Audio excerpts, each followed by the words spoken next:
Hi, this is Jacob Gizzi. Welcome back to PCMI. I'm going to show you how I made this cool infinity cube connected to this micrometer.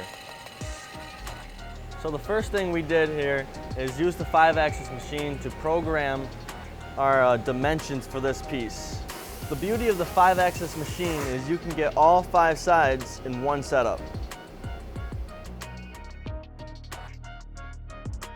So we had to program the top part to get it all right. Then we told the machine to copy that unit and do it on all other 4 sides. The cycle time took 40 minutes just to complete one block. So this is our Mazak vertical mill, and it made the base plate and the micrometer, making the pocket on the inner on both sides, having the 2 radiuses on the outsides, and the holes in the middle.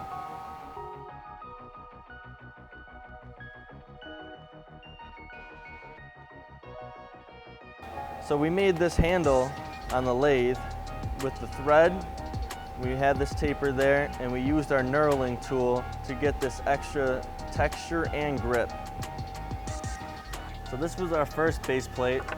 Came out real nice, but it gave us inspiration for this piece right here. We used all of the knowledge that we learned in class and our imagination to have a product we will have forever. I had a great time making this. Check out our website, PCMIRochester.com.